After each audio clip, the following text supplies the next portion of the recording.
ബിംബങ്ങളെ തൊടല്ലേ മോനെ. മോൻ ബിംബങ്ങളെ വിരോധിച്ചുകൊണ്ട് തൗഹീദ് നടപ്പിലാക്കണ്ട അല്ലാഹുവിൽ നിന്ന് നിയോഗിക്കപ്പെടുന്ന നബിയാണ്. മോൻ വിഷമിക്കണ്ട. 5 വയസ്സോ 6 വയസ്സോ ഉള്ള ഹബീബ് റസൂലുള്ളാഹി തങ്ങളോട് പ്രിയപ്പെട്ട ആമിന ഉമ്മ പറഞ്ഞ വാക്കിതാണെങ്കിൽ ആ ആമിന ഉമ്മയെ നരകത്തിലാണെന്ന് പറയുന്ന ആധുനികവാദികളെ, തർജൂ ഉമ്മതഹു വതയഅസു ഉമ്മഹു ഹശാഹു വഹുവ ബിർരിഹാ യുസീനാ.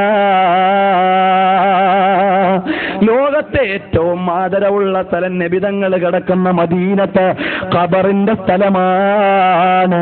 കാരണം നബിതങ്ങൾ കിടക്കുന്നത് കൊണ്ടാണ്.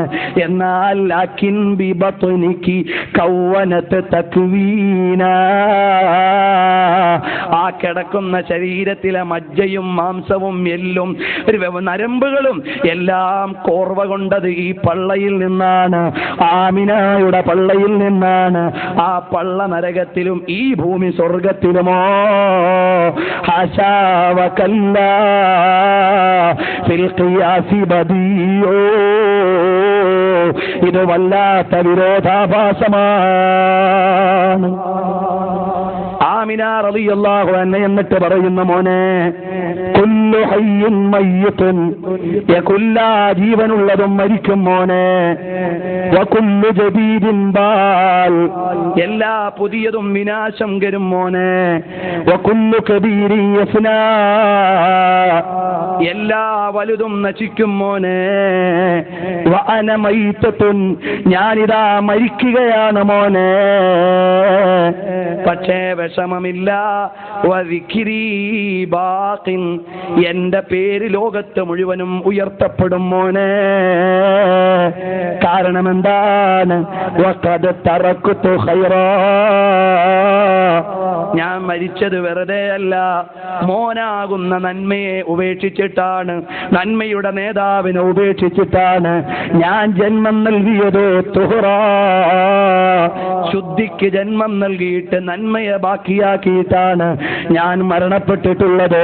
അതുകൊണ്ട് എന്നെക്കുറിച്ച് ജനങ്ങളോട് പറയും, 1500ഓളം കൊല്ലം കഴിഞ്ഞിട്ട് ഈ മലയാള നാട്ടിലെ പള്ളിമുക്കിൽ നിന്ന് നമ്മൾ പറയുന്നു, ആമിനത്തു തുഹ്റാ റളിയല്ലാഹു അൻഹാ റളിയല്ലാഹു അൻകി യാ ഫാത്തിമ മിൻ വാദി അബവാ. ഓ അബവായിന്റെ താഴ്വരയിൽ കിടക്കുന്ന ഉമ്മ ആമിന, ഞങ്ങൾ അവിടുത്തെയുടെ വാക്കുകൾ ഉദ്ധരിച്ചുകൊണ്ട് അനുസ്മരിക്കുന്നു. നാളെ സ്വർഗത്തിന്റെ കവാടത്തിൽ അവിടുത്തെ പൊന്നുമോൻ വന്ന് ശുപാർശ ചെയ്യുമ്പോ ഞങ്ങൾക്ക് കൂടി ഒരു സീറ്റിന് കൊതിയുണ്ട്. പൊന്നുമ്മ ആമിന റളിയല്ലാഹു അൻഹാ. അല്ലാഹു തആല അവിടുത്തെയുടെ മഹത്വം കൊണ്ട് നമ്മെ സ്വീകരിക്കട്ടെ. ആ ആമിനത്തു തുഹ്റാ റളിയല്ലാഹു അൻഹാ ഇത് പറഞ്ഞപ്പോഴേക്ക് അവിടുത്തെയുടെ മറസിയത്ത് ഭൂതലോകത്ത് നിന്ന് അല്ലാഹുവിന്റെ സൃഷ്ടികളായ ജിന്നുകൾ. കാരണം എന്താ? നബി സല്ലല്ലാഹു അലൈഹി വസല്ലം തങ്ങൾ ഇലാ കാഫ ഇലാ സകലൈനി, അവിടുന്ന് അല്ലാഹുവിന്റെ റസൂൽ സല്ലല്ലാഹു അലൈഹി വസല്ലം തങ്ങളെ അല്ലാഹു നിയോഗിച്ചത് ഇലാ കാഫത്തിൽ ജിന്നി വൽ ഇൻസ്. ഇബ്നു ഹജർ തങ്ങൾ പറയുന്നു, അവിടുന്ന് ഭൂത മനുഷ്യ വർഗത്തിലേക്ക് ആഗമനമുള്ള നബിയാണ്. ആ റസൂലുള്ളാഹി സ്വല്ലല്ലാഹു അലൈഹി വസല്ലം തങ്ങളുടെ പൊന്നുമ്മ അങ്ങ് വഫാത്താകുമ്പോ ഭൂതലോകത്തുള്ള ആളുകൾ മർസിയത്ത് ചൊല്ലുകയാണ്. നബിക്കിൽ ഫതാതൽ ബർറതൽ ആമീന ലാതൽ ജമാലിൽ ലഫതർ റസീന സൗജത അബ്ദുല്ലാഹി വൽ ഖരീന ഉമ്മുൻ നബിയുല്ലാഹി റിസാകീന. നബി സല്ലല്ലാഹു അലൈഹി വസല്ലം തങ്ങളുടെ പൊന്നുമ്മായുടെ ശോകകാവ്യം നീണ്ട കവിതയാണ്, ചുരുക്കുകയാണ്. അങ്ങനെ നബി സല്ലല്ലാഹു അലൈഹി വസല്ലം തങ്ങളെ വിളിക്കുന്നു. അവിടുത്തെയുടെ ഉമ്മയ്ക്കതാ മർസിയത്ത് ചൊല്ലി മൗലിദ് ഓതുന്നു ജിന്നുകൾ. അങ്ങനെ നേരെ റസൂലുള്ളാഹി തങ്ങൾ മക്കയിലേക്ക് വരുമ്പോ അതാ നിൽക്കുകയാണ് അബ്ദുൽ മുത്തലിബ്. എന്ത് കാരണം? എന്റെ പൊന്നുമോന്റെ ഉമ്മ വഫാത്തായി പോയല്ലോ. പോയല്ലോ, ഉപ്പയും പോയല്ലോ, ഇനി ഞാനല്ലേ ഉള്ളൂ എന്ന നിലക്ക് രണ്ട് കൈയും നീട്ടി അബ്ദുൽ മുത്തലിബ് നിൽക്കുമ്പോ ഖുർആൻ ഇടപെടുന്നു. പിന്നീട് അള്ളാഹു അവതരിപ്പിച്ചു കൊടുക്കുന്നു, ഫവജദക യതീമൻ ഫആവാ. തങ്ങൾ യതീമായി എന്നതുകൊണ്ടൊരു പ്രശ്നവും ഇല്ല. എന്തേ കാരണം? അതവിടുത്തെ മഹത്വമാണ്. ഖുർആൻ പറഞ്ഞ മൗലിദാണ്. അതാണ് ബഹുമാനപ്പെട്ട ഉമറുൽ ഖാലി തങ്ങൾ പറയുന്നത് കേട്ടില്ലേ? അഹ്ബബ്തു ഉമ്മിയൻ യകൂനു അലീമാ ഇൽമൻ യഫൂഖുൽ ഖാരിഈന യതീമാ.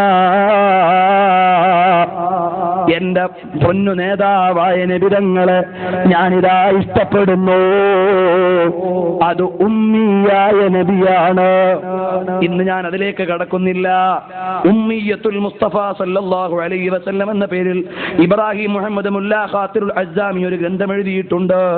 അതിന് പുറമെ ഒരു ആധുനിക പണ്ഡിതൻ നബി സല്ലല്ലാഹു അലൈഹി വസല്ലം തങ്ങളുടെ ഉമ്മി എന്ന് പറഞ്ഞാൽ അതിന്റെ സാരം എന്താണെന്നും അതുപോലെ തന്നെ പാശ്ചാത്യന്മാർ ആ വിഷയം വെച്ചുകൊണ്ട് നബിതങ്ങളെ കൈകാര്യം ചെയ്തതിനും വ്യക്തമായ മറുപടി എഴുതിയ ഒരു ഗ്രന്ഥമുണ്ട്.